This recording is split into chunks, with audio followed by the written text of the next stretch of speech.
Well, seniors, you're here. You made it. That means you're free.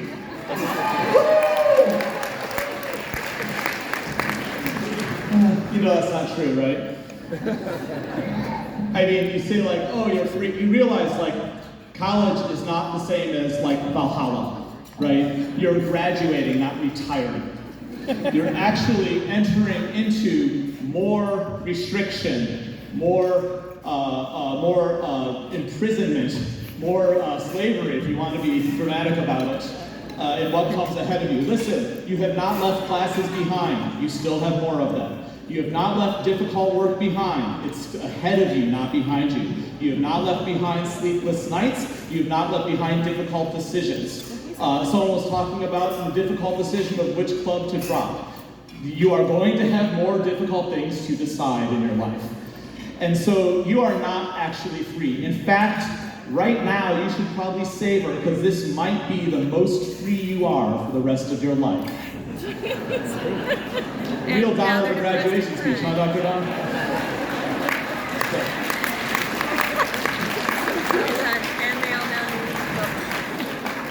Thank you. No. So I'm not going to just leave you with that, because I think there is a way out. And the way out has to do with IMSA. And it has to do with the name IMSA. Okay, listen, when you go away to college, your friends are going to ask you about IMSA, like what kind of weird school is this, right? So you can tell them some things. There's a few different answers you can give. You're welcome to say like, oh, IMSA is a public residential school for grade science, we call for blah, blah, blah. You guys, fine, that's completely true, right? You can give the short version, it's a bunch of nerds. You can say what one parent once said, it's basically a gifted asylum.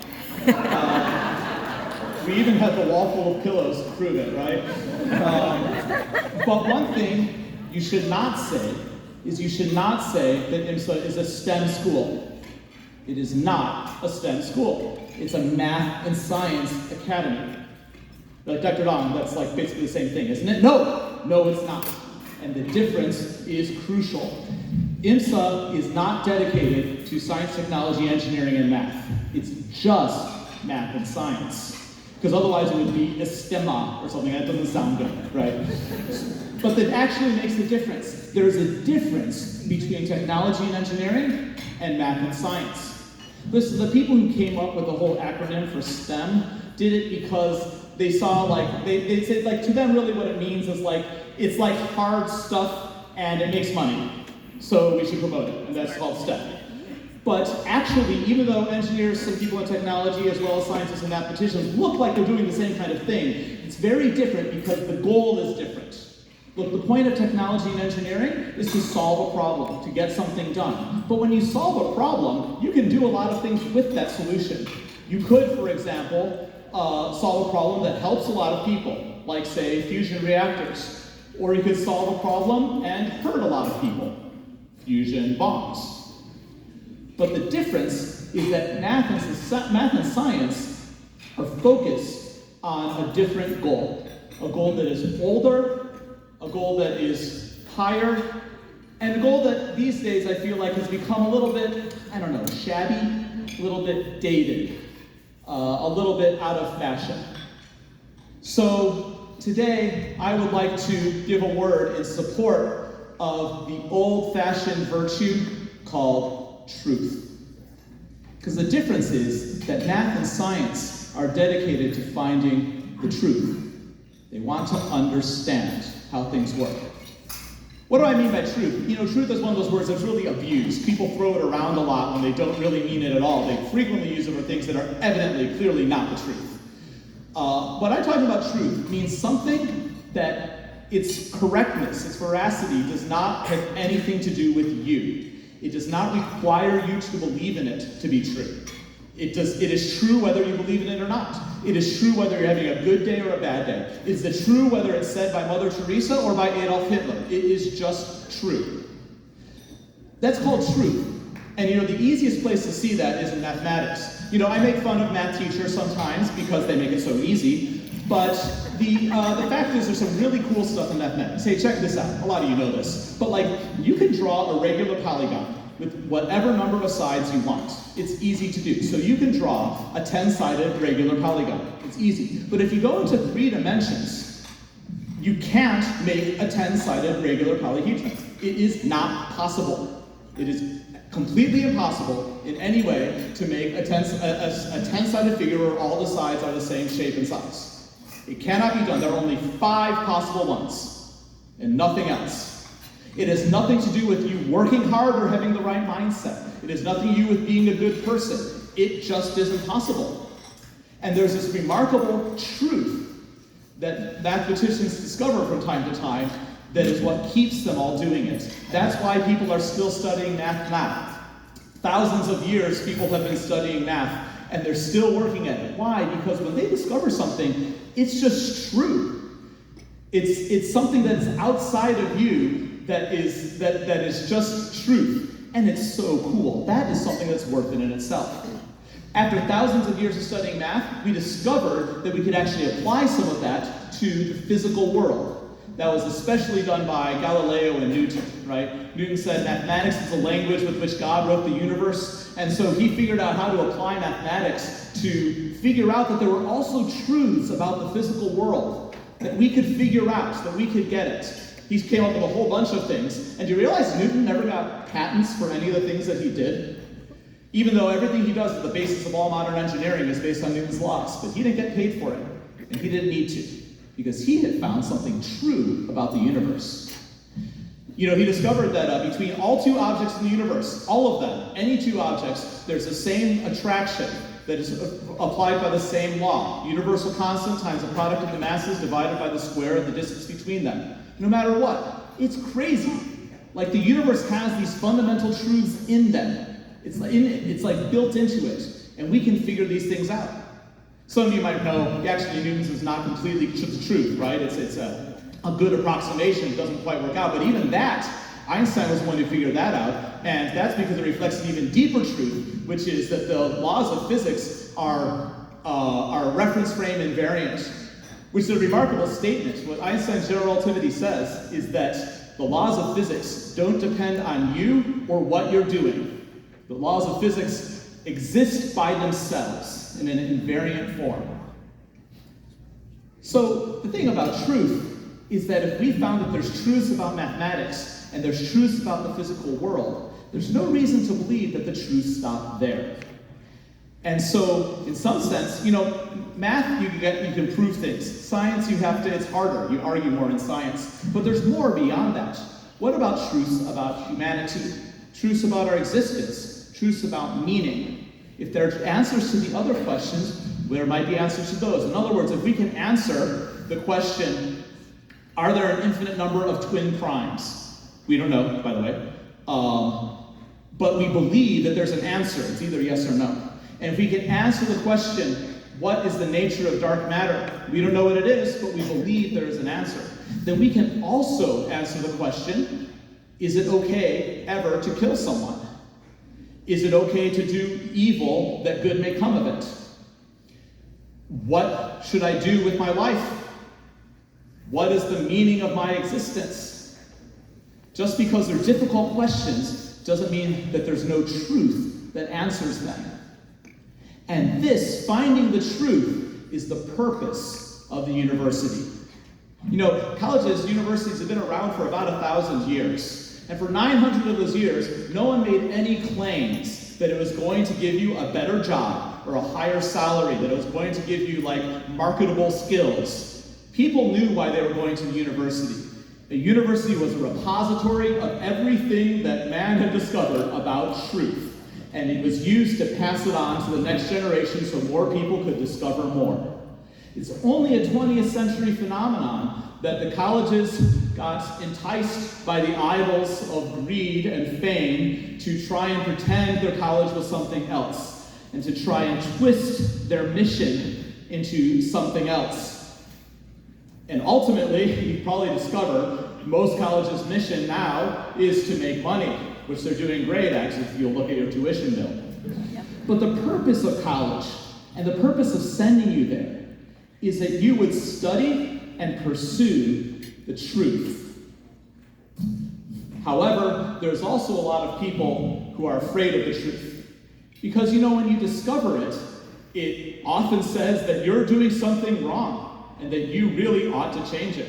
And so a lot of people, fearing the truth, prefer to kind of smear the truth out.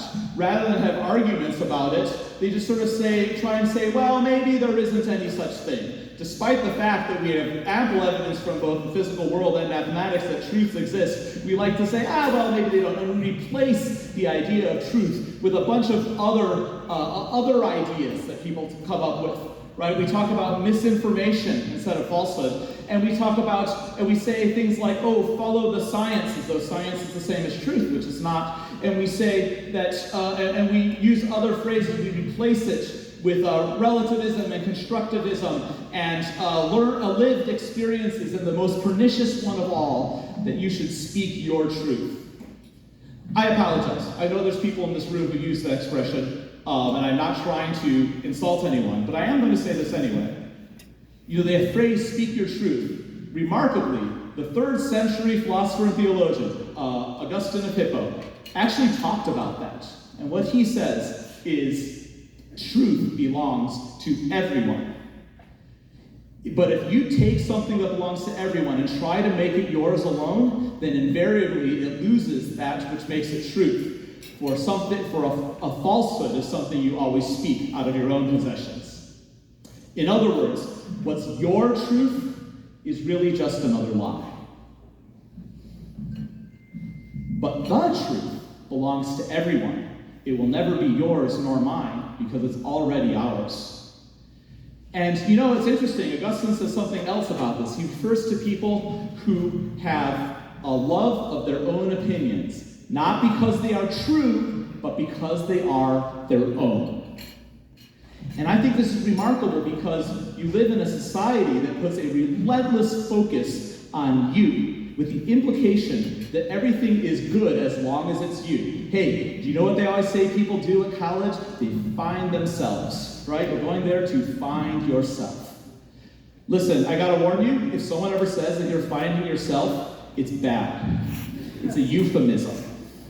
It's a euphemism for because if you said what you were actually doing, which is usually a wide variety of debauched and sometimes illegal activities, then it would be too embarrassing to say it. So you say, well, he's finding himself. It's not clear why finding yourself requires the consumption of quite so many dangerous chemicals. This is not, but the idea is, underneath all that, the assumption that there's a you, a special you, right? And if you just find it, then everything will be okay. But no one ever answers the question, what if you find yourself and you don't like what you find? Here's another one. Follow your passions. How many times have you heard that one, right? Follow your passions. Follow your passions. Wait a minute, why? It has the idea that your passions, just because you like something, it must be good. It must be worth doing because you like it. Let's be honest, a lot of our passions are dumb. They're kind of wastes of time. Work well as a hobby, maybe. You know who really follows their passions? Terrorists. This is not actually a joke, but I appreciate the laughter. This is not actually a joke, though. They believe something. They believe it very firmly, and they're not about to just sit around on their couch tweeting about it. They're going to do something about it. That's following your passions. The word passion in traditional Enlightenment philosophy is used as the opposite of logic and reasoning. It is something to be restrained and restricted, not something to be followed. So, when you go to college, I give you different advice. I give you my different exhortation. You should seek out the truth. This is not an easy thing to say. It's not like it's just sitting around there. It doesn't mean you read your textbook and that's going to give you the answer. But college is a great place for that because it still has a repository of pretty much everything that the human race knows about the truth. And it gives you the opportunity to talk about it with other people who are interested in that. And you have kind of a time to do that before life takes over and you don't have much time to think about these things.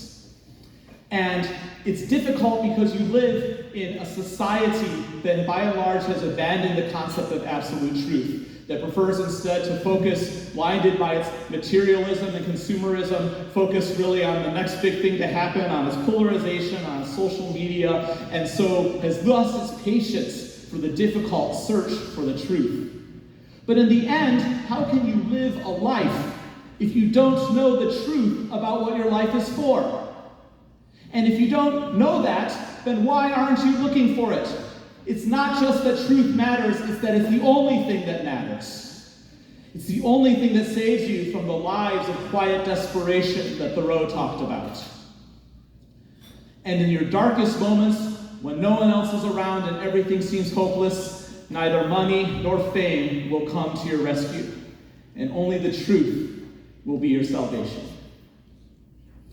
And so, I would ask you, don't waste your parents' money in college.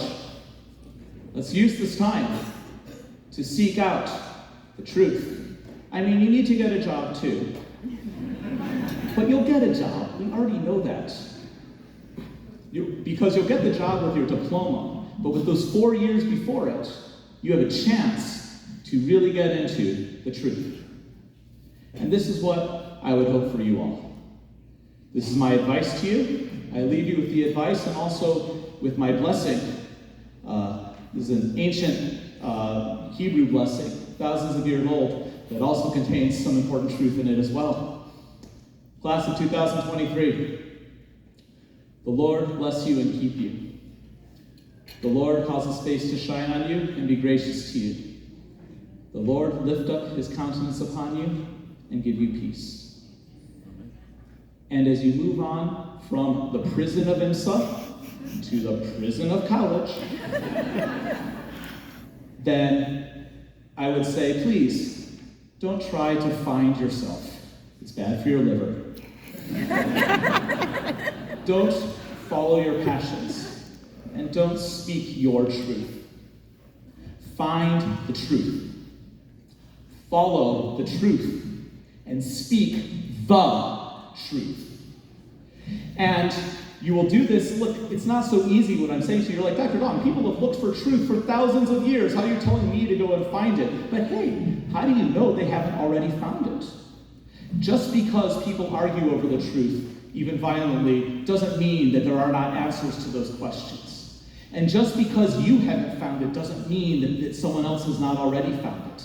And just because you haven't found the answer yet doesn't mean that it doesn't matter. I would encourage you to go out and seek for the truth in the next 4 years and for the rest of your life. Confident in the promise that whoever asks will receive, that to him who knocks it shall be opened, and that he who seeks shall find, and that one day you will find the truth, and the truth will set you free.